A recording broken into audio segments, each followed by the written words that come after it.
नमस्कार, आपका बहुत स्वागत है इंडिया वॉइस पे। मैं हूं आपके साथ समृद्ध मिश्रा। वक्त तो चला है देवभूमि समाचार का, तो बुलेटिन की शुरुआत करते हैं पहली खबर के साथ। खटीमा के सुराई वन रेंज अंतर्गत बग्गा चौवन इलाके में टाइगर के हमले में एक बुजुर्ग की दर्दनाक मौत हो गई।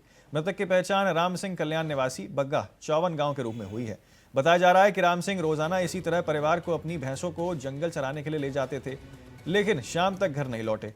जब मवेशी अकेले घर पर आए तो परिजनों और ग्रामीणों को चिंता हुई। इसके बाद ग्रामीणों और वन विभाग की टीम ने जंगल में तलाश शुरू की। अंधेरा होने पर ट्रैक्टर की मदद से खोजबीन के दौरान पहले बुजुर्ग की जैकेट मिली और आगे खींचे जाने से निशान भी उसका शव जो है वो बरामद हुआ। टाइगर उनके शरीर का पिछला हिस्सा खा चुका था। वही घटनास्थल के पास 2 टाइगर भी देखे गए हैं।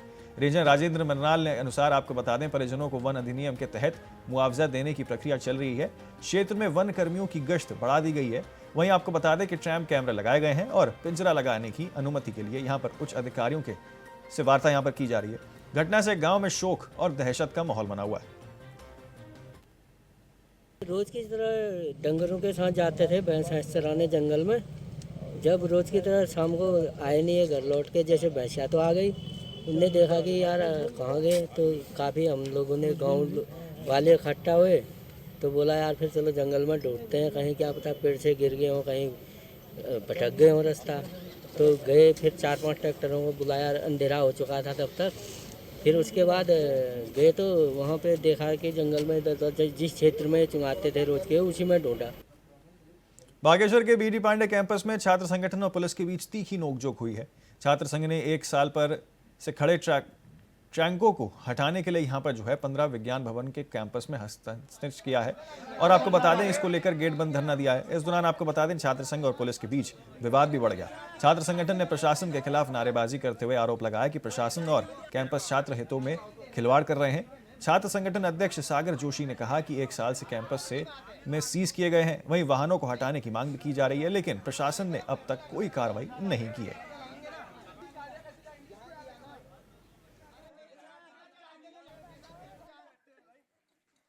देखिए, जिस प्रकार हमारी मांगों को लेकर जिला प्रशासन कहीं सक्रिय नज़र नहीं आ रहा है, हमारी मांगों को लेकर वो काम करने का काम नहीं कर रहा है। इसको लेकर आज हमने अपने कैंपस के मुख्य द्वार पर जो पार्किंग इनके द्वारा बनाई जा रही है उसका विरोध किया गया, तालाबंदी करी गई है। और जब तक, मैं यहाँ से कहना चाह रहा हूँ कि जब तक ये बिल्डिंग को लेकर जो मामला में बड़े लंबे समय से परेशान होकर चल रही है हमारे कैंपस के बच्चे, इसे लेकर जब तक कोई आश्वासन हमें नहीं दिया जाता है और ये जो हमारे फील्ड में, खेल मैदान में जो डंपर और वाहन खड़े हैं, इनको लेकर एक लिखित आश्वासन हमें नहीं दिया जाता, तब तक हमारा ये धरना प्रदर्शन और विरोध यहाँ पर चालू रहेगा। रामनगर हल्द्वानी मार्ग पर ग्राम गेबुआ के पास एक भीषण सड़क हादसे में बाइक और कार की टक्कर हो गई, जिसमें बाइक सवार एक युवक की मौके पर ही दर्दनाक मौत हो गई। मृतक के अलावा उसके साथ 2 अन्य लोग भी यहां पर गंभीर रूप से घायल बताए जा रहे हैं। तीनों युवक उधम सिंह नगर जिले के ग्राम कनौरी बाजपुर के निवासी बताए जा रहे हैं और रामनगर से अपने घर लौट रहे थे। हादसे के बाद ग्रामीणों ने घायलों को रामनगर सरकारी अस्पताल पहुंचाया, जहां एक युवक को मृत घोषित कर दिया गया। घायलों की हालत गंभीर होने पर उन्हें हाई सेंटर रेफर कर दिया गया। पुलिस मामले की जांच में जुटी हुई है। सर, इसमें ऐसा हुआ कि गैबोडोल में मैं रहता हूँ। मैं चौराहे पे आया था कुछ सामान लेने के लिए, तो वहाँ पे मैंने देखा कि एक कार से क्या वो बोलते हैं, कार आ रही थी आपका हल्द्वानी से रामनगर को, और ये भी शायद क्या बोलते हैं रामनगर से छोई से हल्द्वानी की तरफ को जा रहे थे। तो इनका क्या हुआ कि क्या बोलते हैं कार के साइड में एक्सीडेंट हो गया। तो जब कार ठुकी तो हमने ये देखा कि कार तो ठुकी हुई है, लेकिन ये लोग काफ़ी दूर जाके छटके थे। हमें पहले 5 मिनट तक तो पता नहीं चला कि ये कहाँ छटके हुए हैं करके। फिर जैसे ही क्या बोलते हैं हमने इधर उधर देखा तो हमें वहाँ पर पता चला कि 3 लोग का एक्सीडेंट हुआ है। ये 3 लोग आ रहे थे। सर, उसके बाद क्या हुआ, हमने एम्बुलेंस में फ़ोन किया तो एम्बुलेंस कहीं अवेलेबल नहीं थी। तो उसके बाद फिर हमने लोकल में हमारे भाई हैं क्या बोलते हैं उपाध्याय जी, तो इनका टेम्पो करा के 2 टेम्पो में हम इनको रामदत्त हॉस्पिटल रामनगर लेके आए। हाँ सर, जो इसमें जो वाहन चालक था उसकी डेथ हो गई है और क्या बोलते हैं मतलब हॉस्पिटल के बाहर तक वो ठीक क्या था। हमने उससे बोल लेते तो हल्के फुल्की आवाज़ कर रहा था और पलकें थोड़ी झपका रहा था, लेकिन जैसे हमने उसको वहाँ से उतारा और क्या बोलते हैं अंदर लेके, तो उसको डेथ हो गई उसकी, एक की, और 2 की हालत नाजुक है, उनको रेफर कर रहे हैं हल्द्वानी के लिए। एक्सीडेंट की हिस्ट्री दी है इन्होंने। 3 लड़के थे, एक राकेश, सचिन और सनी। जो राकेश है वो तो ब्रॉड डेड आया हमारे पास, मृतक आया है मरीज़। 2 हैं, उनके थोड़ी गंभीर चोटें हैं, इस वजह से इनको आगे रेफ़र किया है हल्द्वानी के लिए। आगे बढ़ते हैं अगली खबर की ओर। आपको बता दें खबर जो है वो पौड़ी से है, जहां नानघाट जल परियोजना से जुड़े पाइपों में हो रहे रिसाव में ग्रामीणों की परेशानी अब जो है बढ़ा दी है। पाइपों से निकलने वाले पानी अब ग्रामीणों के घरों में घुसने लगे हैं, जिससे इलाके में भारी आक्रोश फैल गया। इस समस्या को लेकर खंड मल्ला के सभी ग्रामीण आज अपर जिलाधिकारी से मिलने पहुंचे और अपनी शिकायत दर्ज करवाई। उन्होंने बताया कि नानघाट जल परियोजना के पाइप कई स्थानों से लीकेज कर रहे हैं, जिससे पानी उनके घरों और आसपास के क्षेत्रों में बढ़ गया, जिससे जनजीवन प्रभावित हो रहा है। ग्रामीणों ने चेतावनी दी है कि यदि समस्या का समाधान जल्द नहीं हुआ तो वे नानघाट परियोजना का पानी बंद करने का मजबूर होंगे। इस पर अपर जिलाधिकारी ने जल संस्था को तुरंत कार्रवाई के निर्देश दिए हैं और पाइपों का निरीक्षण करने का आश्वासन भी दिया है।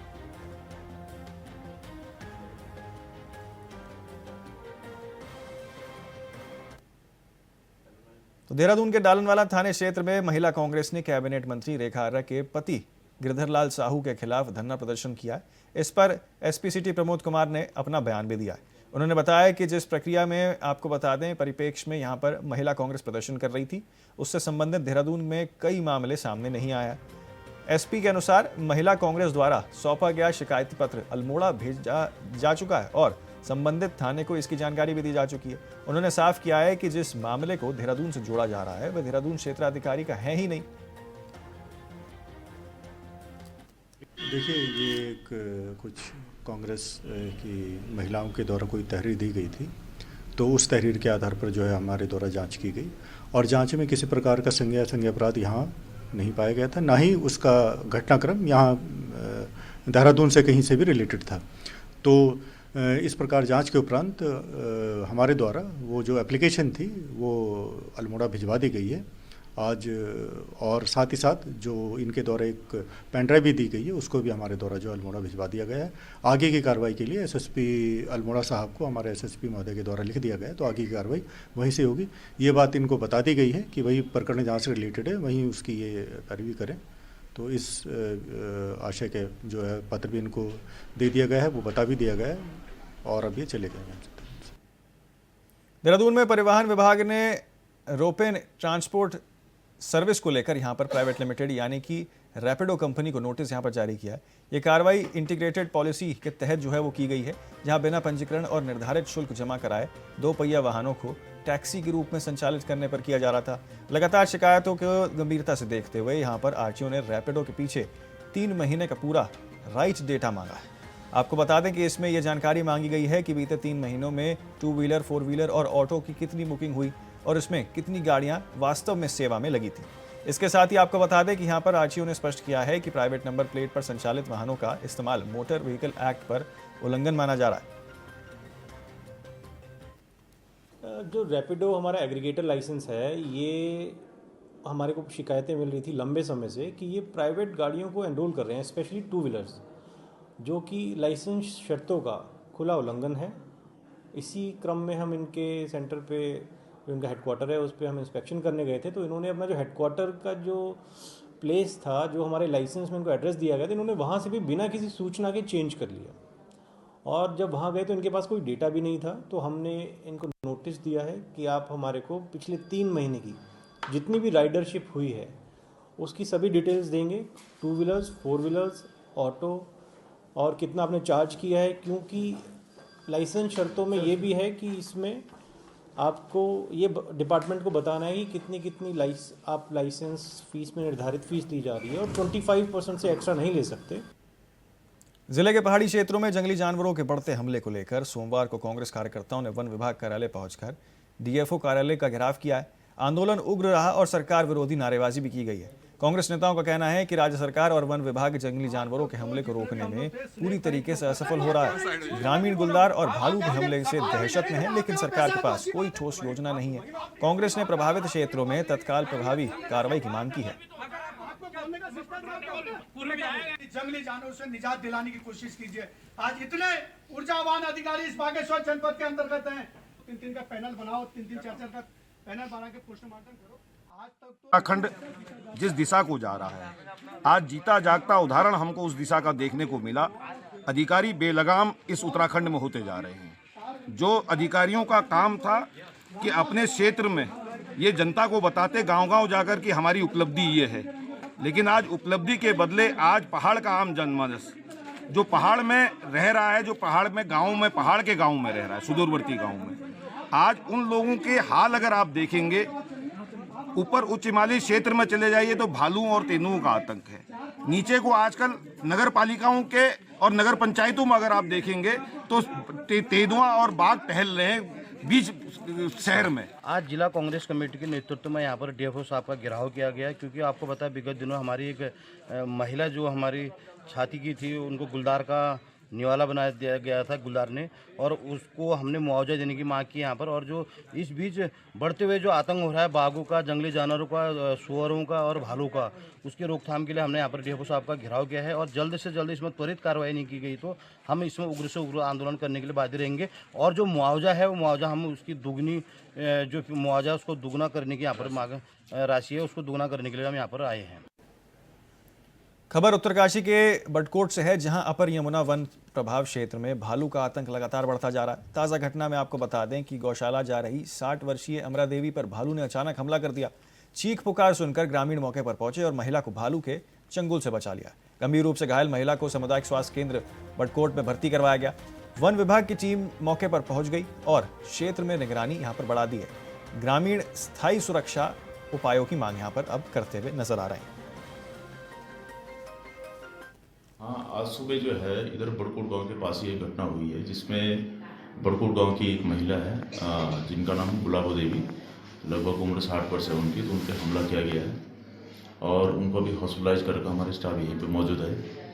और क्योंकि अभी कुछ समय पहले जो है यहाँ पे एक लेपर्ड की घटना हुई थी, तो हमारा जो वन प्रभाग है हम लोग जो है पूरी तरह से सचेत है और हमने जो टीमें गठित कर चुके हैं, फील्ड में गश्त कर ही रहे हैं, लगातार कर रहे हैं। और अभी जो घटना हुई है उसके लिए मैंने अपने जो QRT हमारी जो टीम है इसको हमने फील्ड में डिप्लॉय कर दिया है और वो अभी उस क्षेत्र में मूव करेंगे। अभी मैं तुरंत उस क्षेत्र में मैं भी जाऊंगा गश्त करने के लिए और हम पूरी तरह से जो मुस्तैद हैं, टीम हमारी जो है लगातार जो सक्रिय है, काम कर रही है। ये हमारी दीदी लगती है, सुबह जो है अपने गौशाला में जा रही थी गाय पिलाने, तो रास्ते में भालू झपट गया और भालू ने इनकी हाल कर दिया, मतलब घायल कर दिया इनको। और इनसे पहले जो पिछले 2019 में मेरे साथ हुआ था, आपको पता होगा। मेरा इलाज देहरादून चला, लेकिन विभाग जो है बहुत ढीला रहा। अमूल बहुत खतरा भैया, सुबह सुबह हम छाने भी जाता हूँ गाय के पास, और अमूल बहुत खतरा, दिन में भी ना गाय के पास तो जाने है। देहरादून के दून अस्पताल में मरीजों के मेडिकल रिकॉर्ड को डिजिटल रूप से सुरक्षित रखने के लिए आभा ID की शुरुआत की गई है। अस्पताल के चिकित्सक अधीक्षक डॉक्टर रविंद्र सिंह बिष्ट ने अनुसार इस सिस्टम के जरिए मरीज का रजिस्ट्रेशन और पूरा मेडिकल रिकॉर्ड एक ही ID से लिंक हो जाएगा। इसमें बार बार चर्चा बताए जाने का कागजात जो है वो बच जाएगा और इसकी ज़रूरत नहीं होगी। दून अस्पताल की OPD में रोज़ाना 2,500 से 3,000 मरीज आते हैं और आभा ID सिस्टम भीड़ कम करने और समय पर सुविधा देने में मदद करेगा। मरीज ऐप डाउनलोड कर घर से ही टोकन बनाकर प्रिंट आउट डॉक्टर को दिखा सकते हैं।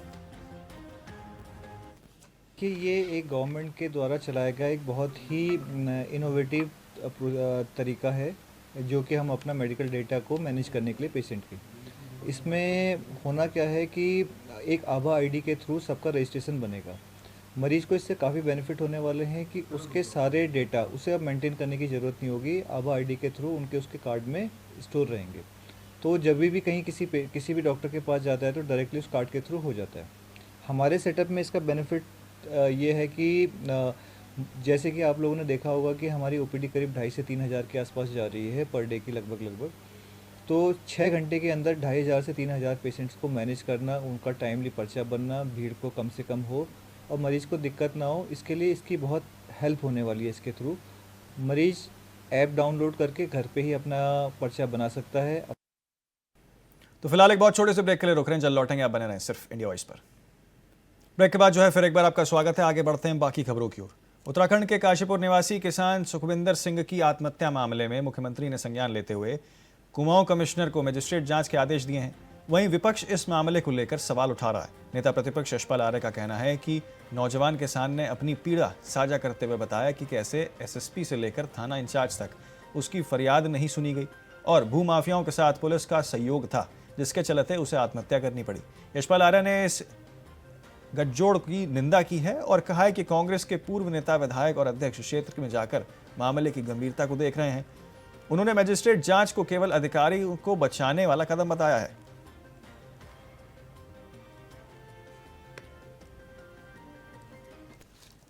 जिस तरह से नौजवान युवा किसान ने आत्महत्या करने से पहले जो उन्होंने अपनी पीड़ा को, अपने दर्द को साझा किया है और उन्हें साफ तौर से कहा है कि उधमसिंह नगर के वरिष्ठ पुलिस अधीक्षक एसएसपी से लेकर थाना इंचार्ज ने मेरी फरियाद नहीं सुनी और वह लोग, पूरा प्रशासन व पुलिस प्रशासन जो माफिया थे, जिन्होंने लगातार उसको प्रताड़ित करने का काम किया। दुबई में नौकरी के नाम पर धोखाधड़ी का मामला सामने आया है, जिसमें 4 युवकों को पानी का टूटी पैकिंग के नाम पर यहां पर दुबई भेजा गया था। युवक ने वीडियो वायरल कर बताया कि उन्हें खटीमा और रुद्रपुर निवासी 2 एजेंटों ने दुबई भेजा था और इसके एवज में उनसे अच्छी खासी रकम भी ली थी। दुबई पहुंचने पर एजेंट ने उनका पासपोर्ट जब्त कर लिया। विरोध करने पर उन्हें धमकी दी गई। वीडियो वायरल होने के बाद खटीमा कोतवाली पुलिस को जांच के निर्देश दिए गए और रामपुर यूपी पुलिस को भी मामले में आगे अवगत कराया गया। एजेंट की पहचान करने के साथ ही पीड़ितों को भारत लाने का प्रयास भी किया जा रहे हैं।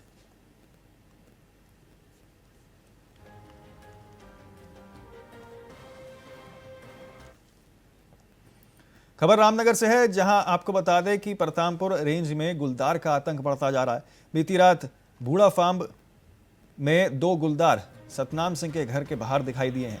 कुछ देर तक घर के बाहर रहने के बाद एक गुलदार ने उनके पालतू कुत्ते को अपना निवाला बना लिया। ये पूरी घटना घर में लगे सीसीटीवी कैमरे में कैद हो गई है।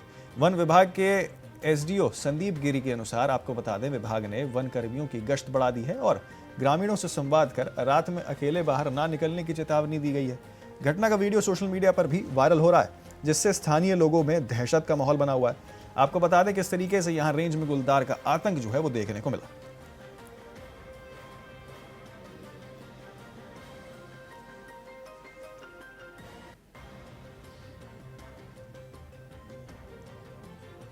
में जसपुर के पतरामपुर क्षेत्र में गुलदार की सूचना प्राप्त हुई है, जो सीसीटीवी कैमरे में भी आया है। तो स्टाफ को अलर्ट कर दिया गया है और आमजन से अपील की जा रही है कि आप अंधेरा में ना निकलें और साथ में निकलें, और जो ऐसे कुछ चीज़ें दिखती हैं तो तुरंत स्टाफ को सूचित करें। और स्टाफ का रात्रि गश्त भी बढ़ा दी गई है। ग्रामीणों से संवाद किया जा रहा है कि आप भाई अंधेरे में ना निकलें, साथ में ग्रुप में निकलें और आसपास भी उजाला रखें। और स्टाफ को भी रात्रि गश्त और दिन में भी गश्त और सुचारू रूप से बढ़ा दी गई है कि कोई भी अप्रिय घटना ना घट सके। रामपुर की ग्राम पंचायत जोगीपुर में जन जन की सरकार जन जन के द्वार कार्यक्रम के तहत आपको बता दें बहुउद्देशीय शिविर का आयोजन किया गया। शिविर में ग्रामीणों की समस्याओं को शीघ्र सुनने और सीधे उनका समाधान करने और सरकारी योजनाओं का लाभ अंतिम व्यक्ति तक पहुंचाने का उद्देश्य था। रामनगर विधायक दीवान सिंह बिष्ट, राज्य मंत्री मंजीत सिंह, एसडीएम प्रमोद कुमार, तहसीलदार मनीषा मकारना सहित कई अधिकारी मौजूद रहे। विधायक ने अधिकारियों को निर्देश दिए हैं कि शिकायतों को प्राथमिकता अनुसार निस्तारण किया जाए।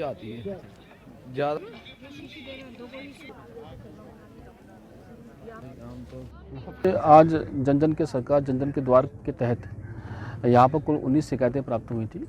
इसमें से लगभग 9 शिकायतों का हम लोगों ने मौके पर निस्तारण कर दिया है और काफ़ी पिछले मुद्दे भी यहाँ पर उपस्थित हुए थे। जैसे रिंगोड़ा खत्ता की समस्या उभर के आई थी। इसमें खत्ता के संबंध में लोगों ने वहाँ पर मूलभूत सुविधाओं के संबंध में बात की थी। तो उसमें फॉरेस्ट विभाग, हाइटिल विभाग, सारे विभागों के साथ मिलकर के इन पर बताया गया कि अभी इस प्रकरण में मैटर शासन स्तर पर, वित्तीय प्रशासनिक क्षेत्र पर लंबी चला रहा है। उसके लिए भी आज ही जानकारी प्राप्त हुई कि बस्ता यहाँ से बन के गया हुआ है और उसमें एक वहाँ पर पेंडिंग है। तो डेफिनेटली जैसे ही वहाँ से आएगा तो यहाँ की समस्या, जो पानी बिजली की समस्या है, ये भी काफ़ी तक दूर हो जाएगी। इसके अलावा शिविर में सिंचाई की जो नहरें बन रही हैं उसमें लोगों ने घर बनाए, दूसरी तरफ घर बनाए, क्योंकि जाने आने में बहुत समस्या उत्पन्न हो रही है। तो उसमें एक पुलिया के संबंध में बार बार शिकायतें प्राप्त हो रही थी, तो उसको भी टेकअप किया गया। उसमें जो विभाग से कहा गया कि जो भी उस पर विधिवत कार्रवाई हो सकती है। तो फिलहाल के लिए देवभूमि समाचार में मेरे साथ इतना ही। जल्द होंगे हाजिर और खबरों के साथ। आप बने रहें सिर्फ इंडिया वॉइस पर।